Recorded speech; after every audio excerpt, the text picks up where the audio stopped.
నమస్కారం. మనం జీవిస్తున్నది చాలా వేగంగా మారిపోతున్న ప్రపంచం.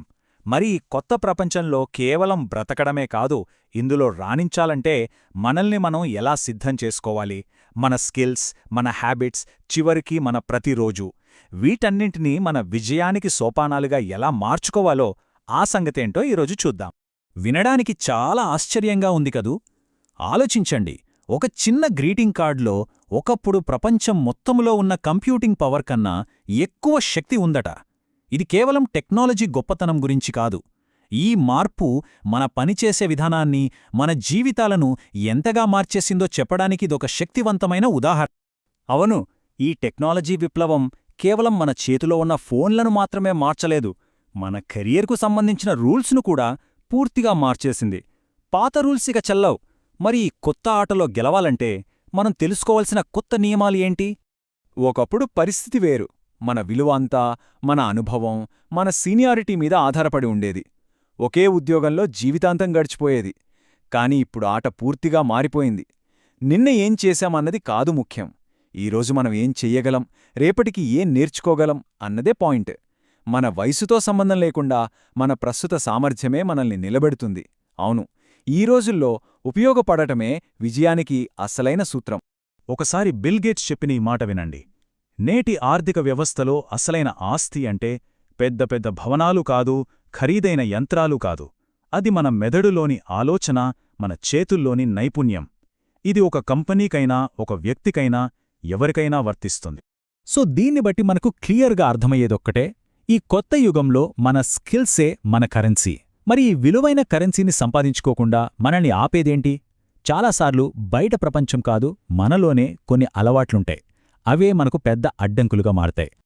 అవును, మనం ఎన్ని కొత్త స్కిల్స్ నేర్చుకున్నా సరే, మనల్ని ముందుకు వెళ్లకుండా వెనక్కి లాగే శక్తులు కొనుంటాయి. అవి బయటెక్కడా లేవు, మనలోనే ఉన్నాయి. అవే మన చెడ్డ అలవాట్లు. వాటి వెనుకున్న రహస్యాన్ని ఛేదిస్తే తప్ప మనం అసలైన ప్రగతిని సాధించలేం. ఈ పోలిక ఎంత కరెక్ట్ కదా. బ్రేకులు వేసుకుని కారు నడపడం, బూట్లు వేసుకుని ఈత కొట్టడం, చెడ్డ అలవాట్లతో సక్సెస్ అవ్వాలని ట్రై చేయడం కూడా సేమ్ ఇలాగే ఉంటుంది. ఎంత కష్టపడ్డా మన శక్తి అంతా వృధా అయిపోతుంది తప్ప ముందుకు వెళ్లలేం. ఇక్కడే అసలు విషయం ఉంది. మనం చెడ్డ అలవాటు అని అనుకుంటున్నది నిజానికి మన బ్రెయిన్ దృష్టిలో అదొక సొల్యూషన్. అది ఏదో ఒక అవసరాన్ని తీర్చడానికి, ఏదో ఒక లాభాన్ని ఇవ్వడానికి ప్రయత్నిస్తోంది. అందుకే వాటితో పోరాడితే గెలవలేం, వాటిని అర్థం చేసుకోవాలి. మరి పరిష్కారమేంటి? దానితో ఫైట్ చేయడం కాదు, దాని వెనకున్న పవర్ని మనకు అనుకూలంగా మార్చుకోవడం. అంటే అలవాటును వదిలించుకోవడం కాదు, దాన్ని ఒక మంచి అలవాటుతో భర్తీ చెయ్యాలి, రీప్లేస్ చెయ్యాలి. ఈ చిన్న మార్పులోనే అసలైన శక్తి దాగి ఉంది. ఓకే, దీన్ని ఎలా చేయాలో చూద్దాం. దీనికొక సింపుల్ 3 స్టెప్ ప్లాన్ ఉంది. ఫస్ట్, ఆ అలవాటు వెనక ఉన్న అసలు కారణం ఏంటో కనిపెట్టాలి. రెండోది, ఆ కారణాన్ని తప్పు పట్టకుండా దాన్ని గౌరవించాలి.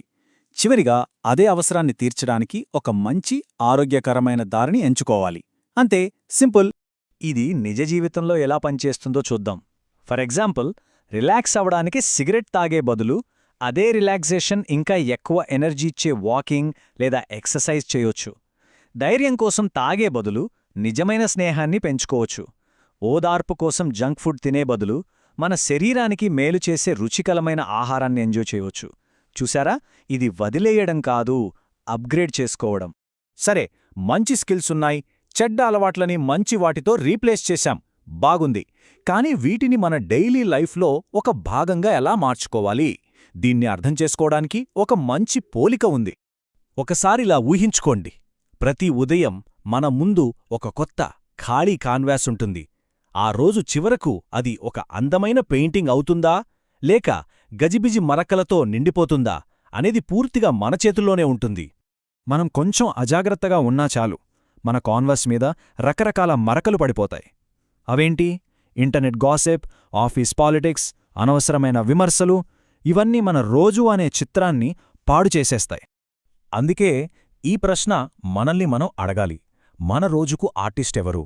మన కంట్రోల్లో లేని పరిస్థితులా, లేక మనమా? మన జీవితానికి మనమే బాధ్యత తీసుకుంటున్నామా? సమాధానం చాలా సింపుల్, కానీ చాలా పవర్ఫుల్. ఆ ఆర్టిస్ట్ మనమే. మన రోజును, మన జీవితాన్ని మనకు నచ్చినట్లుగా తీర్చిదిద్దుకునే స్వేచ్ఛ, శక్తి, సామర్థ్యం ప్రతి ఒక్కరికీ ఉంది. ఎందుకంటే మన జీవితానికి మనమే అసలైన కళాకారులం. గొప్ప కోచ్ జాన్ వుడెన్ చెప్పిన ఈ మాట మనం ఇప్పటిదాకా మాట్లాడుకున్న అన్ని విషయాల సారాంశం. ఎప్పటికీ జీవించేవాడిలా నేర్చుకో అంటే నిరంతరం మన నైపుణ్యాలను మెరుగుపరుచుకుంటూ ఉండాలి. రేపే చనిపోయేవాడిలా జీవించు అంటే ప్రతి క్షణాన్నీ, ప్రతి రోజును పూర్తి ఉద్దేశంతో ఒక కళాఖండంలా మలుచుకోవాలి. సరే, ఈ విషయాలన్నీ మనం ఎప్పుడు తెలుసుకుందాం. అసలు ప్రశ్న ఇక్కడే మొదలవుతుంది. రేపుదయం మన ముందు ఒక కొత్త, ఖాళీ కాన్వాస్ ఉంటుంది. దానిమీద మనం ఏం గీయబోతున్నాం? మన మాస్టర్ పీస్ ఎలా ఉండబోతుంది? ఆలోచించండి.